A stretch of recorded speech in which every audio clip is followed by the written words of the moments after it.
Noches, iglesia, ¿cómo se encuentran? Todos los que están en casa, un saludo especial. Hoy es un día importante. Hoy vamos a hablar un tema que realmente yo estaba estudiando la palabra y decía, uy, Señor, ¿cómo aprende uno? Yo mismo aprendo. No piense usted que porque es que el pastor predica y ya se la sabe todas. No, cada vez estoy aprendiendo y estoy formándome, y también cuando estoy en eso digo, Señor, perdóname, porque a veces yo mismo soy confrontado por esa palabra. Y yo sé que Dios te va a bendecir el día de hoy, esta tarde, esta noche. Así que tú debes estar muy atento, muy concentrado para lo que Dios tiene. Quiero que abras tu Biblia, por favor, en Efesios capítulo 4, versículo 14. Efesios capítulo 4, versículo 14. Hemos titulado la enseñanza esta noche, falsas enseñanzas o falsas doctrinas. Y sabe, una preocupación que hay que tener es las falsas enseñanzas, las falsas doctrinas. Y es que sí hay cuentos raros por ahí. Pero la pregunta que habría que hacernos antes de entrar en materia es: ¿dónde progresan, dónde prosperan, dónde pululan las bacterias, los gérmenes? ¿En dónde es que se pueden desarrollar más fácilmente? Bueno, yo me puse a investigar, a leer un poco de eso al respecto. Y sabe, en la casa el lugar donde más bacterias hay es el inodoro, el baño. ¿Por qué? Pues porque generalmente está húmedo, y al estar húmedo eso hace que las bacterias estén en ese ambiente y les favorezca. El cepillo de dientes, no se imagina usted. Cuando uno piensa, uno dice, me voy a lavar los dientes, no sabe uno si los está lavando o los está contaminando, porque el cepillo de dientes tiene bacterias y gérmenes terrible. Eso toca desinfectarlo, bueno, limpiarlo. Usted puede buscar en casa, ahí en internet, cómo limpiar o cada cuánto se cambia el cepillo de dientes. Eso hay que cambiarlo regularmente porque hay muchas bacterias. Y pensando un poco dónde pululan, dónde abundan más los gérmenes, las bacterias, la conclusión era que es en los lugares húmedos. ¿Sí? Entonces, por ejemplo, la esponjilla con la que usted lava la loza, generalmente ella está húmeda. Ahí hay mucho bicho de esos raros, pero hartos, ¿o yo? Entonces lo recomendable es terminar de lavar la loza, juáguela y póngala a escurrir y a secar. Eso es lo recomendable hacer con la esponjilla. Imagínense, pero eso no es lo que uno hace normalmente, sino que la deja ahí y eso ahí húmedo y eso va cogiendo bichos y cosas raras. Y entonces es en un ambiente así donde prosperan. Ahora, si usted es aseado, si usted tiene hábitos de limpieza correctos en su casa, escuche esto: una cosa es lavar el baño y otra cosa es desinfectarlo. Esas son dos cosas totalmente diferentes. Yo esta mañana, vea, son dos cosas distintas. Usted lava el baño, pero tiene que desinfectarlo. Para eso es el Clorox. Entonces usted tiene que hacer ese trabajo. Y donde hay eso, pues las bacterias y los gérmenes no van a abundar y se van a controlar. Pero sabes, yo utilizo eso como una introducción y como una analogía de los cristianos. ¿Dónde es que más hay falsas doctrinas? ¿Dónde es que más pueden progresar las falsas enseñanzas, los errores doctrinales? Donde hay inmadurez, donde hay personas que no han madurado espiritualmente. Ahí es donde más van a pulular las falsas doctrinas y las falsas enseñanzas. Y esto lo podemos entender en dos sentidos: en un sentido institucional, en un sentido macro, pero también en un sentido micro, particular, individual. Y eso quiero que esta tarde tú le prestes atención mucho a la escritura, porque nosotros estamos estudiando lo que es la iglesia, ¿no? La iglesia es un lugar en donde estamos todos, tenemos que permanecer unidos. Estamos unidos aunque somos diferentes por los dones que hemos recibido, no por el color de piel o por el estrato o el estatus socioeconómico. Eso no nos diferencia, sino son los dones que hemos recibido de parte de Dios. Esos dones son para la edificación de la misma iglesia. ¿Por qué tiene que edificarse la iglesia? Porque tiene que llegar a la estatura de un varón perfecto, a la medida de ¿quién? De Cristo Jesús. Y hoy vamos a enfocarnos entonces en el para qué de esto, por qué necesitamos ser formados, por qué la unidad de la fe y del conocimiento del Hijo de Dios es tan fundamental, y cómo esto, si tú lo entiendes bien, va a afectar, bueno, si no lo entiendes bien te va a afectar, y si lo entiendes bien te va a cuidar, te va a proteger. Esto es muy importante, así que vamos a leer la escritura en el versículo, desde el versículo 11 hasta el versículo 16 de Efesios capítulo 4. Vuelvo a leer todo el pasaje, esos versículos, porque son el tema que estamos desarrollando, así que es bueno tenerlo en mente. Dice el apóstol Pablo: y él mismo constituyó a unos apóstoles, a otros profetas, a otros evangelistas, a otros pastores y maestros, a fin de perfeccionar a los santos para la obra del ministerio, para la edificación del cuerpo de Cristo, hasta que todos lleguemos a la unidad de la fe y del conocimiento del Hijo de Dios, a un varón perfecto, a la medida de la estatura de la plenitud de Cristo, para que ya no seamos niños fluctuantes, llevados por doquier de todo viento de doctrina, por estratagema de hombres que para engañar emplean con astucia las artimañas del error, sino que siguiendo la verdad en amor, crezcamos en todo en aquel que es la cabeza, esto es Cristo, de quien todo el cuerpo, bien concertado y unido entre sí por todas las coyunturas que se ayudan mutuamente según la actividad propia de cada miembro, recibe su crecimiento para ir edificándose en amor. Amén. Y quiero que te fijes en el versículo 14 especialmente, y eso va a ser el marco que hoy vamos a estar explicando. Y tú tienes que tener esta noche dos cosas en tu cabeza. Primero es que es un niño espiritual. Tú tienes que entender eso. Y en segundo lugar, ¿qué son las falsas doctrinas? Y vas a ver y a comprobar cómo puedes ser afectado por eso, o cómo tú mismo puedes estar siendo un profeta, un predicador de falsas enseñanzas. Esto es muy importante, entonces presta atención. El versículo 14 dice así: para que ya no seamos niños fluctuantes, llevados por doquiera de todo viento de doctrina. Ya hemos establecido nosotros que la unidad de la fe y del conocimiento del Hijo de Dios no es teoría. En la enseñanza pasada nosotros hablamos que es importante tener conocimiento aquí, pero si ese conocimiento que está aquí no baja al corazón y no transforma mi vida, de nada sirve. Eso es un error, creer que ser cristiano es algo que se confiesa con los labios y que yo declaro y hasta levanto la mano derecha, etcétera, etcétera, y ya. No. Eso es algo que, claro, entra por la cabeza. Tú tienes que aprender verdades espirituales, tienes que aprender la doctrina del evangelio, conocer la escritura, pero sobre todo, y muy importante, es que tu vida evidencia aquello que aprendiste. Uno de los problemas que más tenemos en las congregaciones y por los cuales los pastores luchamos es que la gente cambie su vida. Es que la gente con el mensaje que escucha haga el trabajo que debe hacer. Entonces usted sabe, las vacas son animales que son rumiantes. ¿Sí sabía eso, no? Ellas comen, pero por la noche como que vuelven a regurgitar eso y lo vuelven a masticar otra vez y lo vuelven a pasar. Eso tiene que hacer un cristiano. Tiene que escuchar la palabra, volverlo a regurgitar y a masticar. ¿Y qué significa esto? ¿Y cómo esto afecta a mi vida? Señor, ayúdame a cambiar porque quiero agradarte a ti. Eso es lo que tiene que hacer un cristiano. No es solo teoría lo que yo recibo, no, es una vida transformada por el poder de Dios. Eso es conocer a Cristo Jesús. Claro, hay verdades que deben ser aprendidas, y lo cierto es que, hermano, las creencias doctrinales que están en la Biblia no están sujetas a interpretación personal. Es decir, nosotros creemos que la palabra de Dios fue dada y no puede ser cambiada de ninguna manera. Así que no es lo que se le ocurrió decir a aquel o aquel otro o a mí, sino es lo que dice la palabra de Dios. ¿Y qué tenemos que hacer nosotros con respecto a eso? Simplemente obedecerla, entenderla y obedecerla. Pero no es teoría. Eso tiene que quedarte claro en la mente. Esto no es teoría. Si yo soy cristiano es porque mi vida tiene que cambiar.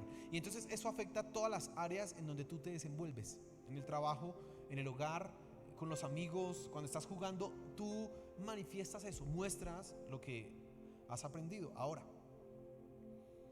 ¿Por qué es importante la unidad de la fe y del conocimiento del Hijo de Dios? ¿Por qué es importante entender la doctrina de Dios y vivirla? Esa es la pregunta que tenemos que hacernos, que Pablo responde en este versículo 14 al decir: para que ya no seamos niños fluctuantes.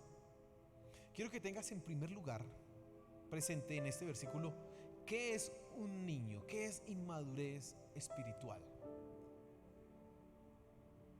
Pablo evidentemente está vinculando el crecimiento espiritual, el conocer la doctrina, conocer a Cristo Jesús, contrario a lo que es ser un niño espiritual. Él lo está haciendo un contraste en esto. Si usted crece como Cristo, ya no es un niño espiritual. Y dice aquí: para que ya no seamos niños fluctuantes, llevados por doquiera de todo viento de doctrina. Y una de las características de la madurez espiritual es la estabilidad, es la constancia. Y aquí en este versículo usted encuentra que dice: para que ya no sean fluctuantes, y la imagen acá es una persona que es llevada por las olas del mar, de aquí para allá, de allá para acá, que no es constante, que no es estable, que no permanece firme en lo que cree y en lo que vive, sino que está cambiando de cuestión de aquí para allá. Eso es lo que está diciendo Pablo. Pero la madurez espiritual es todo lo contrario, es una estabilidad en la verdad. Quiero que miremos un pasaje adicional para entender esto. Mire el libro de Hebreos, en el capítulo 5, el versículo 13 y versículo 14, está haciendo el autor del libro de Hebreos una crítica a sus lectores, y él les dice en el versículo 13, dice: y todo aquel que participa de la leche es inexperto en la palabra de justicia, porque es niño. Pero el alimento sólido es para los que han alcanzado madurez, para los que por el uso tienen los sentidos ejercitados en el discernimiento del bien y del mal. Para no alargar un poco aquí el contexto, el autor viene explicando todo el sacerdocio de Cristo, hablando cosas maravillosas ahí en el capítulo 5, y de repente él se detiene y dice: de esto que estamos hablando hay mucho que decir y muy importante, pero no puedo seguir porque ustedes, debiendo ser maestros después de tanto tiempo, todavía tienen necesidad de leche y no de alimento sólido. Está hablando de inmaduros espiritualmente.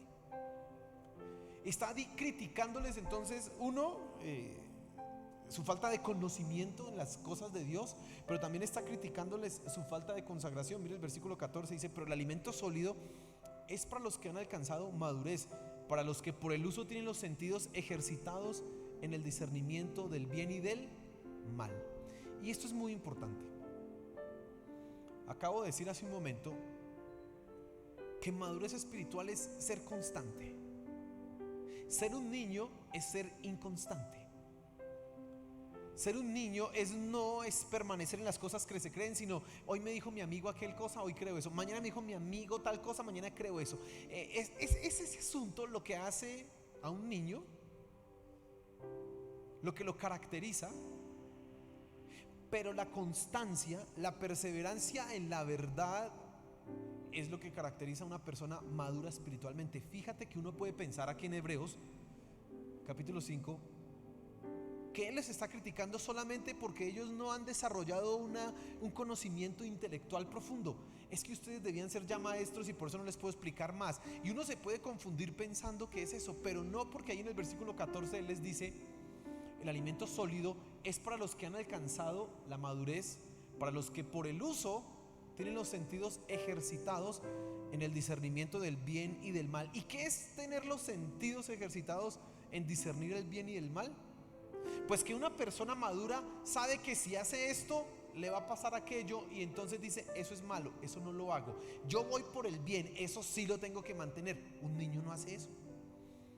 Usted se ha visto que venden en las casas, para los que tienen bebés, para los que tienen infantes, venden no sé cómo se llama eso, pero venden unas cositas que se colocan en las tomas de corriente para que los niños, son de plástico, para que los niños no metan los dedos ahí. ¿Sí eso las han visto? ¿Por qué cree que les venden eso a los niños? Usted de grande no se pone ahí de chistoso a meter los dedos ahí. Bueno, hay algunos que no meten dedos sino cosas metálicas. Pero le colocan eso a los niños, pues porque un niño ve eso y, ay, mire tan chévere, un huequito ahí, y quieren meter los dedos ahí y no alcanza a medir el peligro. Aquí está diciendo el autor que un maduro es una persona que ha aprendido a discernir el bien y del mal, que sabe juzgar las cosas correctamente, y esto se vincula mucho con lo que estamos hablando nosotros en Efesios.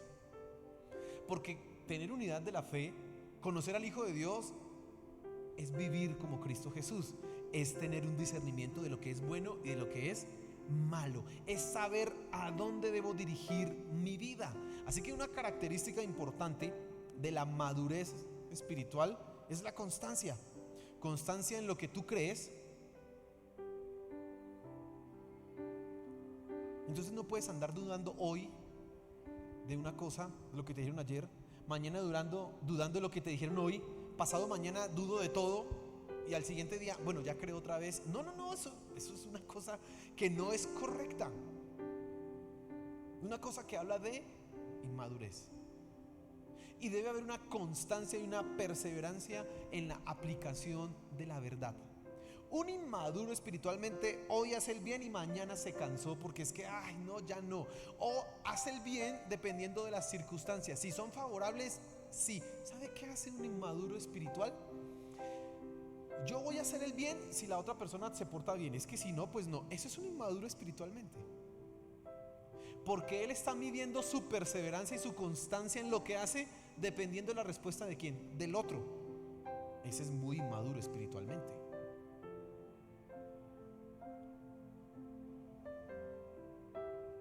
Y Pablo está diciendo, para que ya no seáis niños fluctuantes, llevados de todo viento de doctrina. Y tienes que entender esto muy claramente.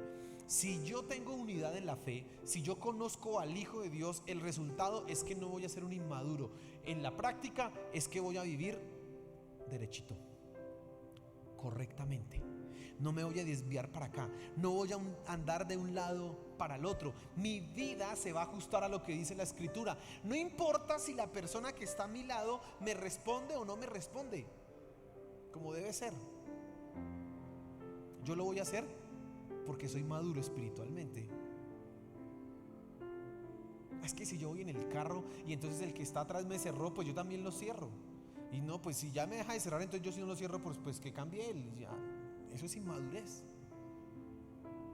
Yo voy a pedir perdón si la otra persona reconoce también sus errores. Eso es inmadurez, porque usted tiene que pedir perdón independientemente de que la otra persona que pida perdón, porque usted sabe que debe reconocer sus errores y pedir perdón. Pero el inmaduro está midiendo lo que hace por la respuesta o por el cansancio. Es que me cansé.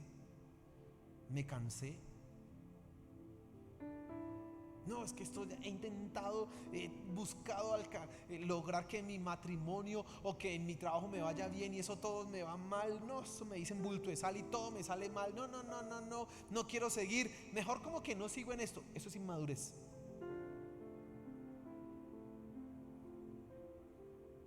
Yo creo que si tú logras entender esto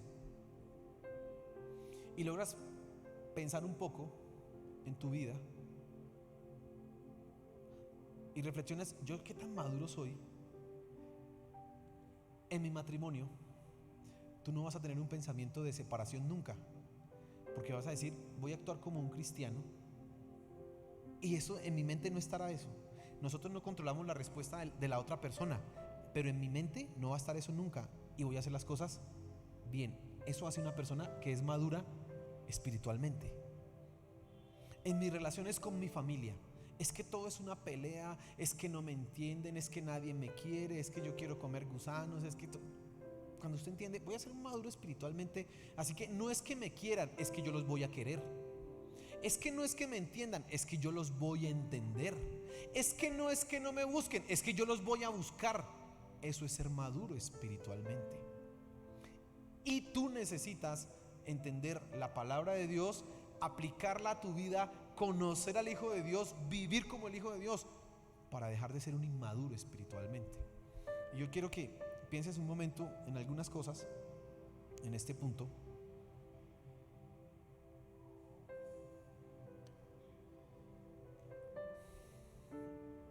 ya sabiendo que es inmadurez, tú puedes juzgar tu propia vida y pensar en los años que han pasado, los días que han pasado, el tiempo que ha pasado, y reflexionar frente a: yo dejo que mi mente divague en lo que debo hacer correctamente. Cuando está el momento de la tentación, que nadie lo ve, que nadie sabe lo que vas a hacer, que tú puedes hacer lo que te plazca, que en tu mente puedes pensar cualquier cosa, nadie la está vigilando, nadie humano que te pueda juzgar, solamente Dios que conoce nuestros corazones. Cuando estás en ese punto, ¿qué es lo que haces? Cedes a la tentación, cedes a pensamientos que o decides: no importa que me esté viendo alguien, Dios está conmigo y voy a ser fiel. ¿Cómo tú estás actuando? Dependiendo cómo tú respondas eso, sabes si eres maduro espiritualmente o inmaduro espiritualmente. Ahora, hay un peligro de ser un niño espiritual, y es que ahí es el caldo de cultivo. ¿Sí recuerdan las zonas húmedas donde florecen los gérmenes? ¿Sí recuerdan lo que hablamos al comienzo? La inmadurez es el caldo de cultivo, es la zona húmeda para las falsas doctrinas. Escuche eso. Si tú eres un inmaduro espiritualmente, estás en peligro de caer en una falsa doctrina. Quiero que miremos un pasaje, 2 de Pedro capítulo 2 versículo 14, y presta mucha atención a lo que dice el apóstol Pedro. Estaba hablando de los falsos maestros, estaba hablando de gente que viene a engañar, gente mala. Y él dice: tienen los ojos llenos de adulterio, no se sacian de pecar, seducen, escuche esto, a las almas inconstantes. ¿A quiénes seducen? ¿A los maduros espiritualmente?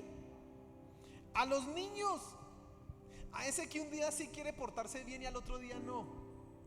A los que no creen las cosas que les dicen, sino que hoy andan escuchando. Hoy escucharon una cosa en la emisora, ay, mañana otra, y después, ¿usted sabía que hay unas páginas en internet donde usted escucha la super revelación, la última revelación dada por Dios a un no sé qué, una cosa así? Usted escucha esos títulos y va a mirar y encuentra unas cosas rarísimas, extrañas. Por ejemplo, hay unos que se llaman, bueno, esos no son sectas cristianas, pero hay unos que se llaman los raelianos. Ellos creen en los extraterrestres y creen que los extraterrestres son una raza superior. Entonces hay que adorarlos. Y creen que para buscar la inmortalidad hay que trabajar en la clonación. Y hay gente que adora eso, ¿sí sabía usted?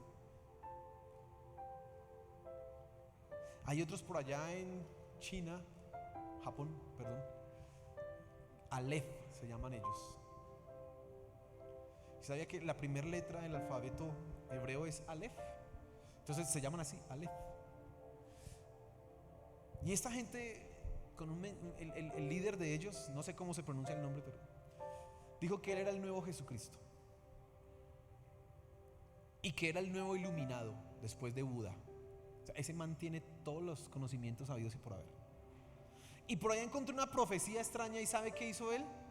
Dijo: tenemos que matar a un poco de gente, y utilizó un gas sarín, que es un arma química, en el metro de Tokio en el 95, y mató a 13 personas. Y usted dirá: pastor, yo en eso no voy a caer. No, una cosa de esas tan raras, sí, en las cosas raras quizás tú estás prevenido, pero a veces tú eres esa alma inconstante que no persevera en una vida de santidad, que no persevera en una vida de consagración, que no se esfuerza y no se esmera por conocer qué es lo que dice la palabra, que no está tan interesado en ejercitar su vida espiritual, su vida de consagración. Eres un caldo de cultivo para una secta extraña, para un error doctrinal. Sigue diciendo el versículo ahí: seducen a las almas inconstantes, tienen el corazón habituado a la codicia y son hijos de maldición. Terrible. ¿Dónde pululan las falsas enseñanzas? En las almas inconstantes. Así que ser un niño espiritual no es que pues bueno, pues uno va creciendo ahí. No, no, no, no, no, es que hay un peligro. Porque puede ser seducido por una falsa enseñanza. Y entonces podemos responder una pregunta: ¿y por qué existen las falsas enseñanzas? Por la inmadurez. Por la inmadurez de personas. Ahora, lo segundo que quiero que te fijes esta noche es cómo funcionan esas enseñanzas. Volviendo ahí a Efesios, dice: para que ya no seamos niños fluctuantes, llevados por doquiera de todo viento de doctrina, por estratagema de hombres que para engañar emplean con astucia las artimañas del error. Entonces lo primero es, usted necesita ser como Cristo, usted necesita conocerlo a Él para que no sea un niño inmaduro, porque si no se lo llevan a falsas enseñanzas. Pero ¿cómo es que esas falsas enseñanzas nos pueden contagiar? ¿O cómo tú mismo te puedes convertir en una persona que transmite falsas enseñanzas? Presta mucha atención. Bueno, dice aquí algo importante a señalar: esas estrategias o estratagemas del error son dadas por ¿quién? Hombres. Y eso es interesante. Nosotros pensaríamos que debía solo ser Satanás el que hace esas cosas, y evidentemente es Satanás el que está detrás de todo ese plan de la falsa enseñanza. Él en Edén fue el primero que quiso destruir la verdad de Dios, eliminarla. Pero son los hombres los que intentan eso. ¿Por qué los hombres? Por sus pasiones, por sus deseos, porque ellos no quieren sujetarse a la verdad, porque la verdad es incómoda. Así que quieren cambiarla, quieren modificarla, y utilizan muchas estrategias, muchas artimañas, y son bien mañas, para cambiar la verdad. Y aquí tú también tienes que reflexionar, porque no es solo lo que te entre que te contamine a ti y te lleve a una falsa enseñanza,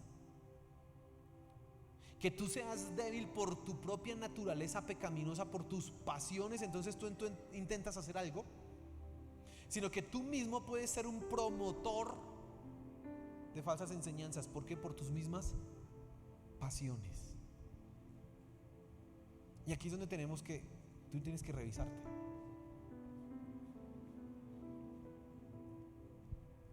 Pero son los hombres, las personas, las que están insatisfechas porque no logran satisfacer sus pasiones, las que se inventan falsas enseñanzas, falsas doctrinas, las que buscan nuevas maneras. Bueno, ¿y cómo lo hacen? Bueno, primero es que tú debes saber que cuando la verdad es contraria a nuestros deseos, se vuelve incómodo. Dice un dicho por ahí: la verdad duele, ¿no? Pero la verdad de Dios no solamente es que duela, sino que es incómoda, porque siempre está ahí, siempre dice esto no se hace. Y entonces cuando te incomoda, pues tú intentarás o falsearla, o modificarla, o eliminarla, y utilizando muchas estrategias. Eso es lo que hacen los hombres, y esa es la característica de las falsas doctrinas, que cogen la verdad y la modifican, la eliminan, la tergiversan, porque simplemente son personas llevadas por sus deseos y por sus pasiones. Ahora, yo te voy a dar un ejemplo para que tú entiendas cómo funciona esto. Entonces, las pasiones humanas dicen: se quiere libertad sexual, que no haya ninguna restricción. La Biblia dice que hay un marco para la relación sexual, y es el matrimonio. Pero las personas: no, tan aburridos, esa Biblia tan aburrida. ¿Cómo así que el matrimonio? Y como quieren libertad sexual, que no haya nada que condene, porque es que el problema no es que diga el matrimonio es el lugar para la relación sexual. El problema es que dice: y el que comete adulterio o fornicación peca, y el que peca muere. Ahí ya no nos gusta, ya se volvió incómoda la verdad. Así que empieza entonces a hacerse una serie de estrategias. Primero, se elimina la verdad, y entonces hay algunos que dicen: la Biblia se la inventaron los hombres. Dios no existe. Así que eso de que la relación sexual solo es para el matrimonio, eso fue un poco de fanáticos que se lo inventaron. Gente que no quiere disfrutar la vida, gente que quiere que todos andemos aburridos. ¿Se elimina qué? la Biblia, se elimina Dios. Dice, la Biblia es intolerante, porque ¿cómo no quiere que la pasemos bueno?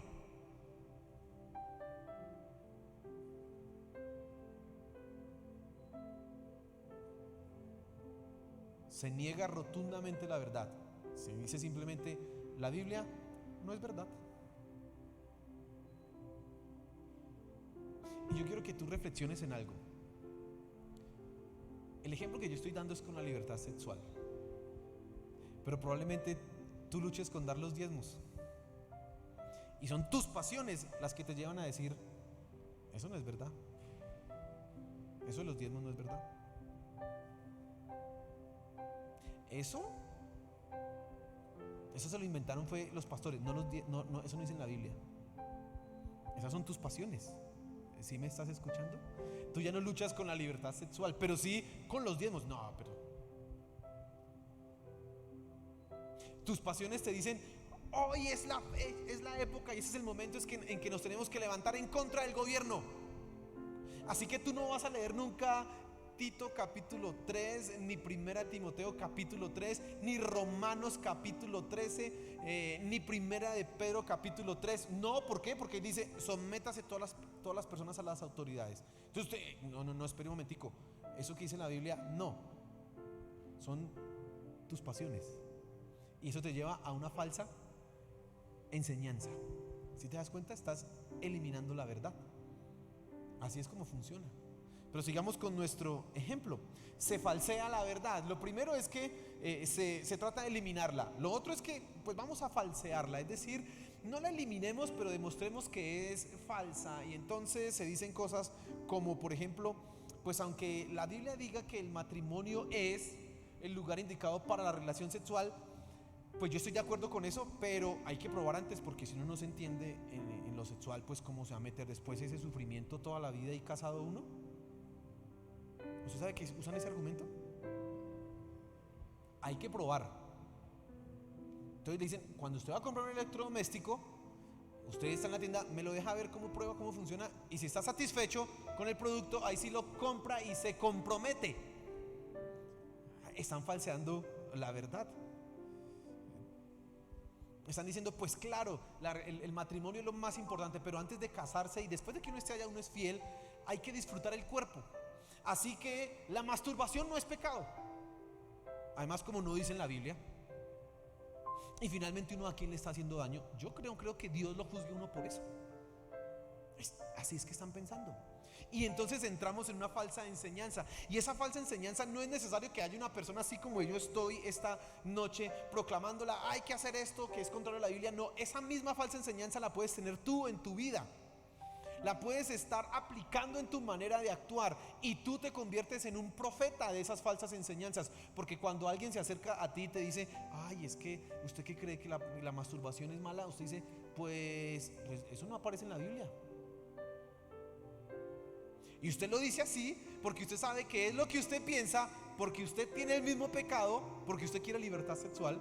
Así que usted le proclama eso a esa persona. Y el que cae en eso es uno inconstante, un niño, un inmaduro espiritualmente. ¿Te das cuenta cómo funciona esto? Así es como va funcionando esto.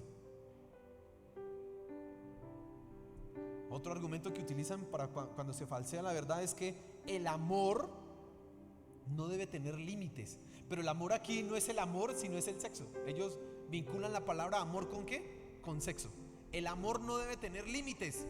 ¿Cómo le van a colocar límites al amor? Si sobre el corazón nadie manda. Pero ellos no están hablando del amor, están hablando del ¿qué? De sexo, de relaciones sexuales. Están falseando la verdad. Otra manera, y es que se puede argumentar bíblicamente, o como Satanás, se puede modificar un poquitico lo que es real, lo que es verdadero, para que se ajuste a lo que nosotros o a lo que la persona desea o a lo que la persona quiere. Simplemente se busca. El ejemplo que le puse hace un momento es la masturbación. Y entonces sí, yo estoy de acuerdo en que el adulterio, la fornicación, todo eso es malo, hay que estar en el matrimonio. Pero pues como la masturbación no le hace daño a nadie, y es algo personal.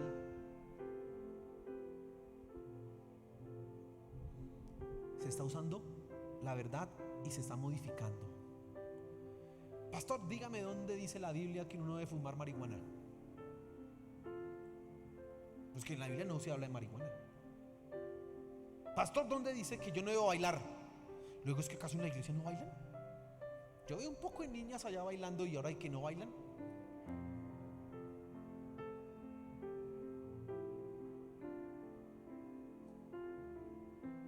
¿Te das cuenta cómo funciona? Así es que funciona. Y lo peor es que eso no es otros que vengan a decirlo, es que a veces está en nuestro mismo corazón. Nosotros mismos queremos promover falsas doctrinas, falsas enseñanzas. Y hay una que me parece la más terrible de todas, y es que se argumenta con verdades bíblicas para sostener errores. Y entonces se proclama una verdad, y esa verdad se sostiene con argumentos bíblicos. Una hermana le decía a alguien acá, le decía que un personaje, un hombre, le estaba diciendo a ella, es que tenemos que tener relaciones sexuales. Antes, no, Dios mismo mandó que el hombre y la mujer tuvieran, no le dijo Dios a Adán y Eva que creced multiplicados, no le dijo Dios, y entonces usted, ¿por qué se niega? Y no eran casados. Imagínense cómo él utiliza la Biblia para para obtener su deseo y la satisfacción de lo que él quiere. Leerle 1 Corintios capítulo 7. No os neguéis el uno al otro. El cuerpo de la esposa le pertenece al esposo y el del esposo a la esposa, así que no se nieguen. Cumple tu deber, solo para saltarse y satisfacer sus deseos. Esas son las estrategias, las mañas, esas son todo lo que, la astucia que el hombre y nosotros mismos en muchas circunstancias podemos estar empleando para satisfacer nuestras pasiones, para mantenernos en nuestra inmadurez. Y sabes, si tú no aprendes a perseverar en la verdad, vas a estar en peligro. Y eso es lo que hace la iglesia. ¿Por qué predicamos en la iglesia en contra del pecado? ¿Por qué hablamos en la iglesia? ¿Por qué el ejemplo que estoy dando esta noche? Porque precisamente lo que tú ves en la televisión, lo que escuchas en la música, lo que se está proclamando en los colegios es la libertad sexual.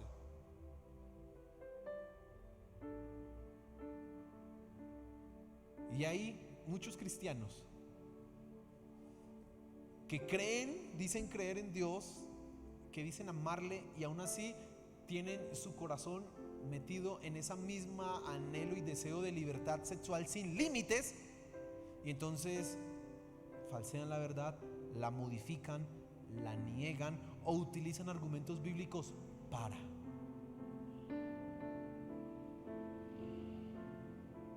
¿Por qué nosotros necesitamos estar firmes en una iglesia, ser ministrados por los dones de los demás? ¿Por qué necesitamos permanecer en la fe, en la unidad de la fe y conocer al Hijo de Dios? Porque nuestra vida cambiará y además tú serás guardado de falsas cosas, de falsas enseñanzas. ¿A qué terrible las historias que usted escucha?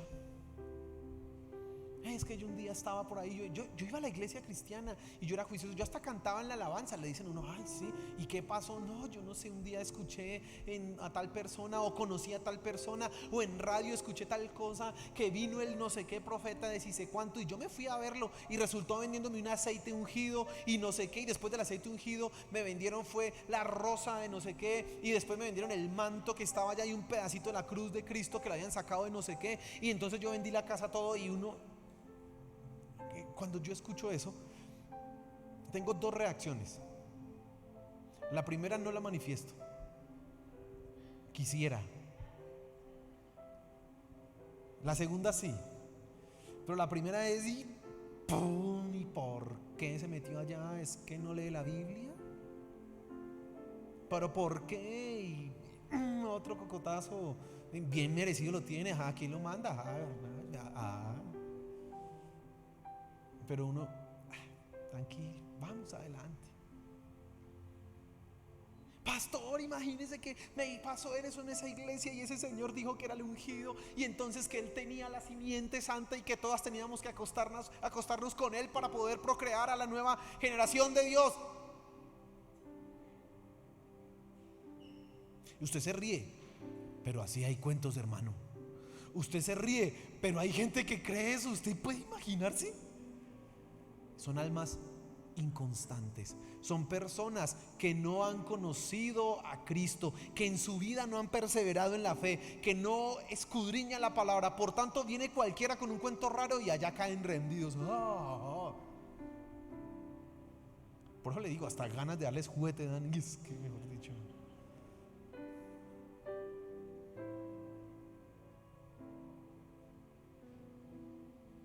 Para que ya no seamos niños fluctuantes, llevados por doquier de todo viento de doctrina, por estratagema de hombres que emplean con astucia las artimañas del error. Ten cuidado, necesitas ser constante. Ten cuidado, necesitas avanzar. ¿En qué estás fallando? Ay, es que yo hoy día sí quiero ser cristiano, mañana ya no quiero ser cristiano. Ten cuidado. Estás siendo un caldo de cultivo para una falsa enseñanza. Ay, es que pastor, es que hoy me siento desanimado. Ten cuidado. Y tú que estás escuchando esta enseñanza, es Dios que está teniendo misericordia y está hablando directamente a tu corazón y te está diciendo: ten cuidado, porque puede ser peligroso para tu vida espiritual. Ten cuidado. Póngase en pie, hermano.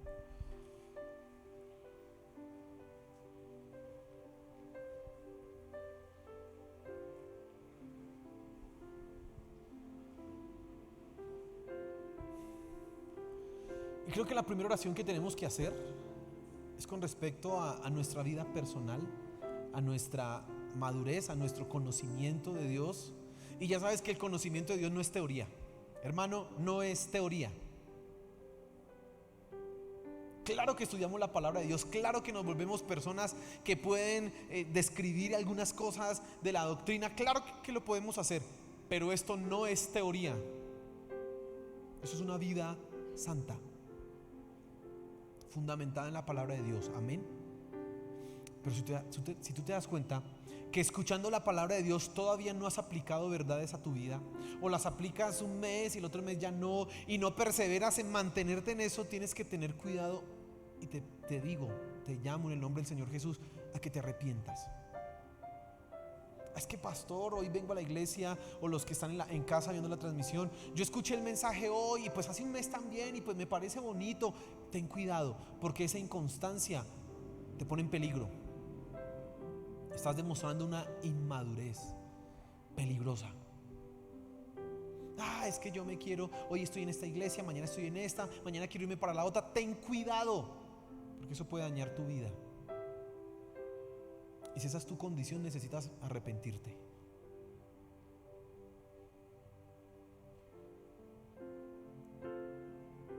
Pero también necesitas arrepentirte si estás promoviendo una falsa enseñanza.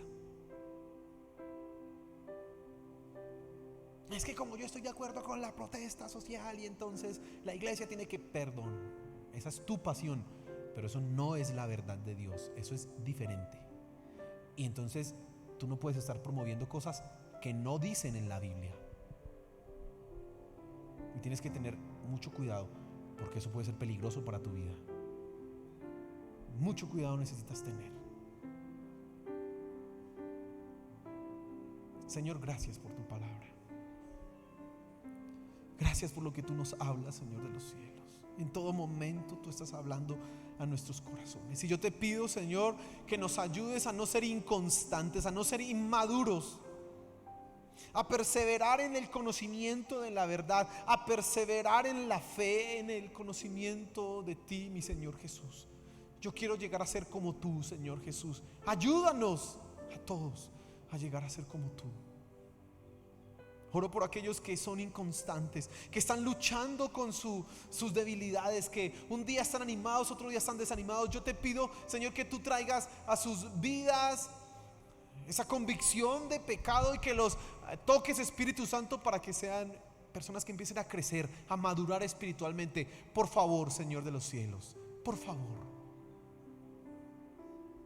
Pero te pedimos perdón cuando nosotros, guiados por nuestras pasiones, nos hemos convertido en personas que proclaman una enseñanza que no es la tuya, que proclaman una falsa doctrina, y que tenemos todas las argucias, todas las artimañas y estrategias para sostenerla, simplemente porque no queremos rendir nuestro corazón a ti.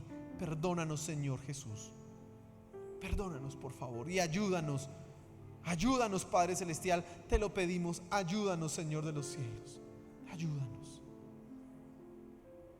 Gracias por tu palabra. Gracias porque en ella encontramos la verdad, en ella encontramos la paz. Ella es quien nos guarda. Gracias por el Espíritu Santo que has enviado a nuestros corazones y que también nos guarda. Gracias, Señor. Gracias, Padre Celestial. Amén y amén y amén, amén.